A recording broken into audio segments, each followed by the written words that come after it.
Rock Handling System Overview. The rock handling system is made up of 4 components, and this training video gives a brief overview of these components. Components of the system are the temporary grizzly, the skip loader, the crusher, and the conveyors. Rock is dumped through the temporary grizzly and goes through the ore pass into the north and south skips at the 5,000-foot level. These then transport the rock to the collar of the shaft where crushing takes place, reducing rocks to a size of 3 inches or less. The crushed rock is then stored in the ore bin before it makes its way to the open pit through the tramway and overland conveyor. The rest of the training video goes into detail on operation, maintenance, and adjustment of these components. Ross Temporary Grizzly and Ore Pass. Stop dumping and OK to dump light control. This will be shown by lights stationed at the temporary grizzly. Green will signal to the mucker operators that it is OK to dump, and an amber/red light will signal stop dumping. These lights will also be used as a signal to warn personnel as to when muckers are running along the drift. When dumping into the ore pass and rocks bigger than the grizzly openings clog the grizzly openings, a mini excavator with a breaker should be used to chip and break the rock into smaller sizes so that it passes through the grizzly. Skip loader. 1. Access. The Ross cage will be the most common access to the 5,000-foot level.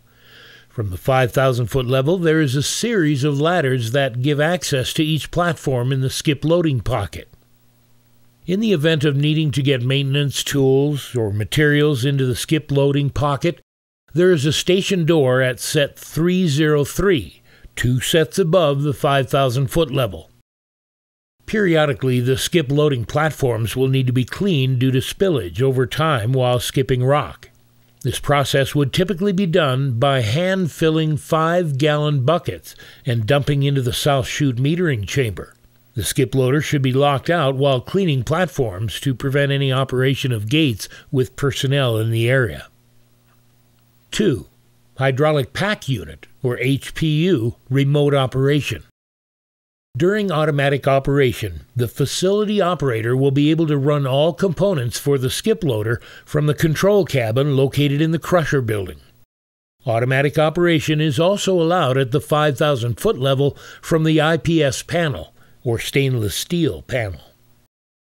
The automatic operation works the same regardless if being operated in the control cabin or at the 5,000-foot level. There is also a local control panel that was supplied with the HPU. This allows operation of the skip loader. However, there is no logic tied to the local control panel and should be used only when deemed necessary during maintenance and troubleshooting.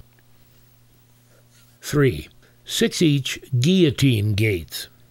There are 6 total gates in the skip loader, 3 each per chute. The chain gates located at the east wall are used to control the flow of rock coming out of the ore pass. The volumetric or upper gate and lower control gates are used to fill the metering chamber and skips, respectively. 4. Metering chamber operations. Filling the metering chamber starts with lowering either the north or south volumetric gate. This gate is to remain in the open position until the rock is balanced and the flow has stopped coming out of the ore pass. Once the flow has stopped, the volumetric gate is closed and must remain in the closed position for the lower gate to open. Once the skip is present and the hoist operator has sent the request to load signal, the lower gate is then opened and the rock in the metering chamber then flows into the skip. The skip will stay in position until the lower gate has reached its closed position, signaling the hoist operator ready to hoist. 5. Camera feeds for facility operator. There are 6 cameras in the skip loader, 3 per chute. Each set of cameras are in the same position along the chute. One set can be used to view the chain gates, another set viewing the metering chambers, and lastly, one set viewing the skip position in the shaft at the end of the chutes. 6. Motor Control Center, or MCC lockout. In the event of maintenance on the HPU, cylinders, etc., lockout of the MCC panel, local panel CP-SLP-01, will be at the 5,000 foot level. The disconnect handle on the local panel will be turned to off, and the LOTO locks will be placed on the red tab of the disconnect handle. A. If there is work that needs to be completed inside of the local control panel, power will need to be turned off at panel DP-500LR-A, or the 480 volt panel on the north side of the station. The breaker that needs to be turned off and locked out is labeled HP-02.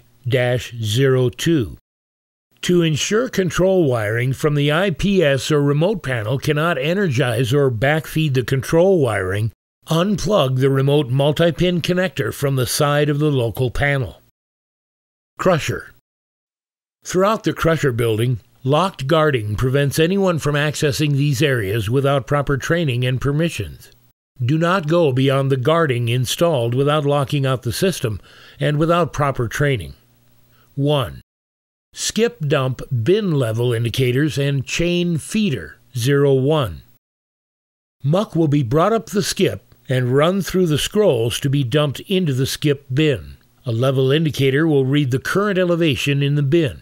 Approximately 10 feet of muck will need to be in the bin to prevent muck from free-flowing into the crusher past the chains. The crushing system is fed muck by the chain feeder that rotates at an operator-adjustable speed. The maximum speed it should be run at is 40% to fill CV-01 and CV-02. If there is a hang-up in the bin, it can be helpful to adjust to 100% to shake the muck loose from the bin, but it is not recommended if rock is flowing properly. The chain feeder will begin emptying muck from the bins once the level reaches 15 feet, and will stop the hoist operator once the level reaches 25 feet. The chain feeder will stop emptying the bin once the level reads 10 feet.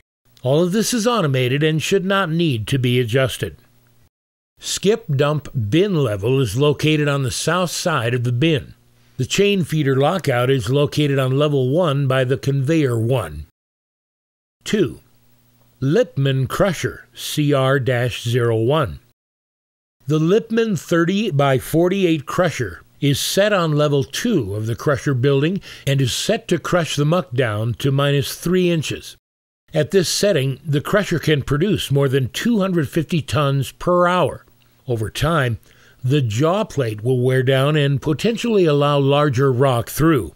If this is the case, additional shim plates are provided and can be added.